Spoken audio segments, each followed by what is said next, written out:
আসসালামু আলাইকুম ভিউয়ার্স। গতকালকে ইউরো কাপের দুর্দান্ত ম্যাচ হয়েছিল বেলজিয়াম এবং ফ্রান্সের। ভাই দুর্দান্ত খেলা হয়েছে, কোনো দলই গোল দিতে পারতেছে না। হাফ টাইমে 0-0 ছিল, তারপরে আবার খেলা শুরু হয়, তারপরে গোল হয় না। তারাও অনেকগুলো চান্স মিস করে। তারপরে আপনার 85 মিনিটের সময় সেই গোলটা দেয় ফ্রান্সের প্লেয়ার। দুর্দান্ত একটা গোলেই, মানে সেটা আপনার আত্মঘাতী গোল হয় এবং এই এক গোলেই ফ্রান্স কোয়ার্টার ফাইনালে বেলজিয়ামের বিদায় হয়ে যায়।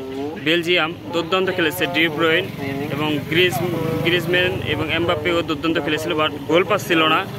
শেষ দিকে তাদের লুকাকু এবং ডি ব্রুইন অনেক চেষ্টা করছে, তারপর গোল পায়নি। যাই হোক, ফ্রান্স এখন কোয়ার্টার ফাইনালে। এবং 1টা বাজে যে ম্যাচ হয়েছে স্লোভেনিয়া এবং পর্তুগালের ম্যাচ, রোনালদো গোল পাচ্ছে না। সেখানে মানে ড্র হয় পুরো 90 মিনিট খেলার পর। তারপরে দুই দলেরই আপনার প্লান্টিক শুট আউট হয়, মানে ক্রিস্টিয়ানো রোনালদো আপনার প্লান্টিক মিস করে ফেলে।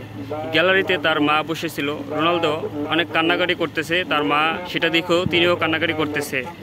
তারপরে তাদের মানে যে গোলকিপার কস্তা দুর্দান্ত 3টা সেভে তাদেরকে বাঁচিয়েছে এবং এখন পর্তুগাল কোয়ার্টার ফাইনালে চলে গিয়েছে এবং এই ফ্রান্সের সাথে কোয়ার্টার ফাইনালে মুখোমুখি হবে।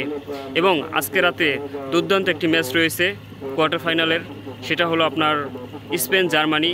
যে কোনো একটা দল বাদ হয়ে যাবে, বড় 2টা দল কোয়ার্টার ফাইনালে। যাই হোক, জমজমাট একটি ম্যাচ হবে এবং ফ্রান্স পর্তুগালের ম্যাচটাও খুব জমজমাট হবে। দুই দলেই কোয়ার্টার ফাইনাল নিশ্চিত করেছে।